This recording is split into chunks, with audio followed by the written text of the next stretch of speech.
Welcome to the AFR Saints channel, where we provide you daily content on your favorite team, the New Orleans Saints. Do us a favor and hit that subscribe button. Be sure to leave your comments below and smash that like button.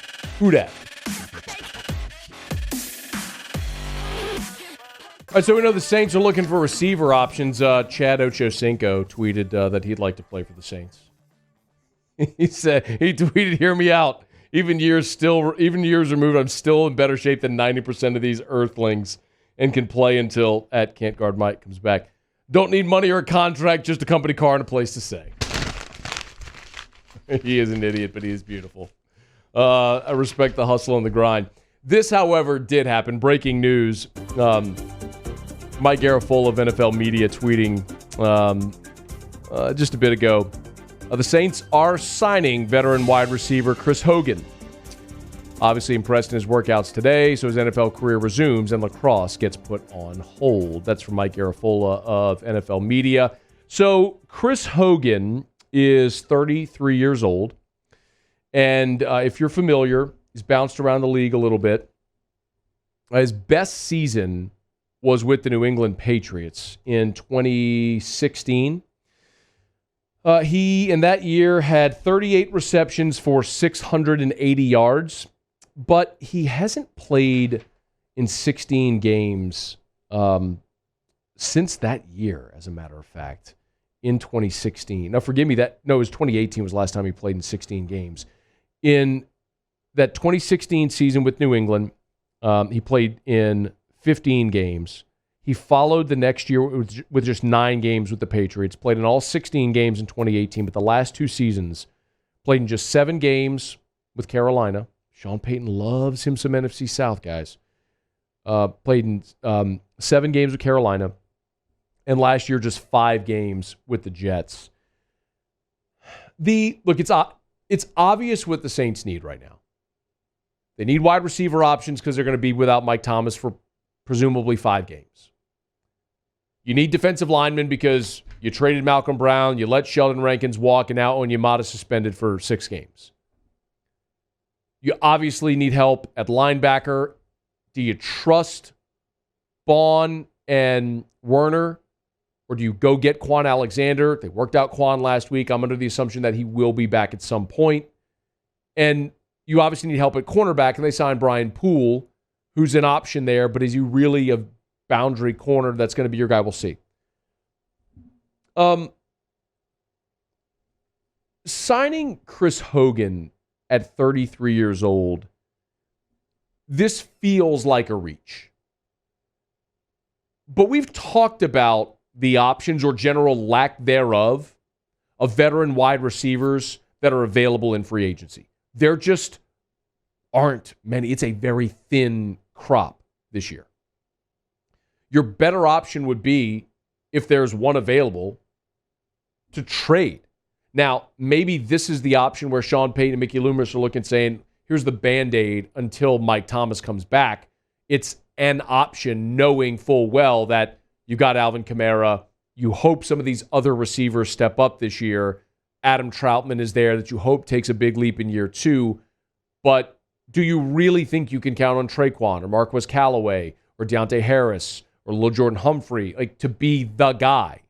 And I don't know that you do. And I certainly don't know that you trust Chris Hogan there either. The other question comes up, listen, you've invested a ton of money in Mike Thomas, 5 years, $95 million. But are you long for it? Now, I've had some people say, I should trade Mike Thomas. Get lost. I mean, 2 seasons ago, he had the best receiving season in the history of the NFL. Caught more passes than any receiver in history. Yes, it sucks that he got hurt last year. And it sucks that this is bleeding into this year now. But you're better with that guy than you are without him. You were 6-1 in the 7 games he played last year. You need him back on the field. But you're also not going to invest in another top-tier wide receiver. Because when financially you have to make decisions on Marshawn Lattimore. You're going to have to pay Marcus Williams next offseason. What do you do with Teron Armstead? You've got these big picture questions out there right now with free agents that you're going to have to extend. Eric McCoy is going to come to you. What do you do with all of these guys if you're sinking giant money into two different receivers. There's another rumor that's kind of floating out there that, if nothing else, is at least intriguing. And it's the possibility of a Saints reunion with Brandin Cooks. Now, it is totally worth mentioning that at this point, this is nothing more than rumor. It's popped up on some NFL rumor tweets. It's been credited to CBS Sports, although if you go check the CBS Sports Twitter account or any of the CBS Sports NFL reporters, it's not there. So take it for what it's worth. I will say at this point that any report of Brandin Cooks and the Saints reuniting is that. It's rumor. But I like it. I like the possibility of Brandin Cooks coming back to New Orleans. First of all, Sean Payton and the Saints have had a lot of do-overs with players during his time in New Orleans. They drafted Malcolm Jenkins. He went to Philly, and they brought him back. They drafted Roman Harper. He went to Carolina. They brought him back. Same thing with Jermon Bushrod after he went to the Bears and the Dolphins. They brought him back. No, he didn't make the team, but they've done this before, where they've reunited with players.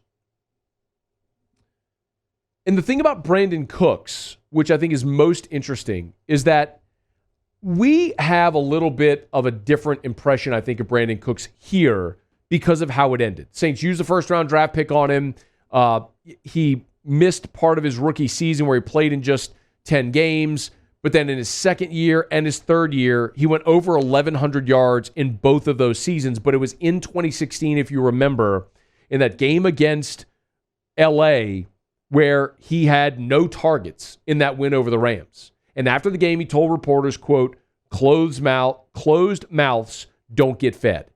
And that was at a point when the Saints were in back-to-back-to-back 7-9 seasons, and Sean Payton had enough, and it was all about, at that point, culture in the locker room. And that's when they had the purge. They got rid of Junior Gillette. They got rid of Brandin Cooks. They got rid of Kenny Stills. It was just, they got rid of Jimmy Graham. Anybody that was a perceived bad locker room guy, for whatever reason, they got rid of him. It was all about culture again at that point. And Brandin Cooks was part of that purge, but it didn't mean he couldn't play. And the Saints won that trade. They sent Brandin Cooks up to New England, and they got a 1 in return. They turned that into Ryan Ramczyk. So, and then, of course, they drafted Michael Thomas in the second round of that 2017 draft, and that's worked out okay. So, the Saints won that trade. And when you look at what Brandin Cooks has done since he's been in New Orleans, his 1 year with New England, 65 catches, 1,082 yards. New England trades him to the Rams. His first season in L.A., of course, the year the Rams went to the Super Bowl. 80 receptions for 1,204 yards. His second season with the Rams, just 583 yards receiving on 42 catches. They ship him to Houston this past year. 81 receptions for 1,150 yards. This guy has gone over 1,000 yards in 5 of his 7 NFL seasons. And in his rookie season, he played only 10 games. Brandin Cooks is still a dude. He is still a dude and has been everywhere he's gone.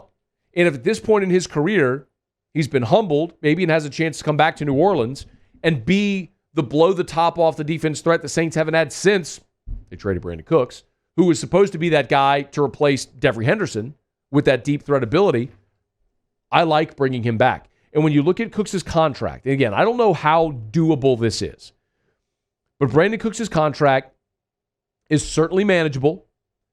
His base salary this year is $2.5 million. The cap hit is $5.6 million. That's very easy to absorb. Now, the dead cap hit for Houston would be $9.8 million. So would they be willing to eat an additional $4.5 million, $4.2 million to not have Brandin Cooks on the roster this year? It depends. I mean, if they're going to trade Deshaun Watson, it makes sense. You're moving on anyway. Why not just get into full, fire sale mode? And then next year, the dead cap hit for the Texans, they would actually save money next year. They would save about $9 million by not having Brandin Cooks on the roster, as opposed to the $15 million he would count against the cap if he was on the roster. So the point is, after the restructure, they would have to decide if they were going to eat that money this year. But what would he go for? If you just look at the trade from the Rams to Houston, The Rams traded Brandin Cooks to Houston for a second-round pick. Houston got Brandin Cooks and a 4 in exchange for a 2. If you're New Orleans today, would you send a second-round pick to the Houston Texans for the same deal? For Brandin Cooks and a 4? I'd do it in a heartbeat. In a heartbeat to bring that guy in. Because when Michael Thomas is back healthy, you have those two as a tandem, I'm in. And in the meantime, you've got a legit number 1 while Thomas is on the shelf. I don't know if Houston would be interested in trading Brandin Cooks and eating that cap hit. And I don't know if the Saints would be interested in bringing him back. But this is the kind of deal that is doable that the Saints need to explore. Because you've got a new quarterback, and I've talked about it. The reason that I felt it would work this year offensively is because you had such viable options with a healthy Mike Thomas, a healthy Alvin Kamara, Adam Troutman taking that step up. Like all those guys making it easier for Jameis. Well, if you're not Mike Thomas, you got to replace him with an option. You've signed Chris Hogan, but if you think that is the answer, that's a Band-Aid on a broken leg. We'll see if the Saints decide to make any other moves on the offensive side of the ball. But at this point, they still have a lot of needs. They've got to add a defensive tackle. I still maintain they've got to bring Quan Alexander back on a 1-year, probably veteran minimum deal, but you've got to add that guy back. Is Brian Poole the answer at boundary corner? I don't know that necessarily, but depending on how long you're without Marshawn Lattimore. But if you're telling me with all of the personnel that the Saints have lost, if your answers in free agency are Brian Poole and Chris Hogan, I got a bad feeling about the season. If these are supplemental guys to add to your roster, okay, but you still got to make more moves. And I would love it if they go at least inquire to Houston about Brandin Cooks. Be a pretty good reunion. I'm down for it. Hey, thanks so much for watching. Please leave your comments. I love to interact. And be sure to hit the red subscribe button below.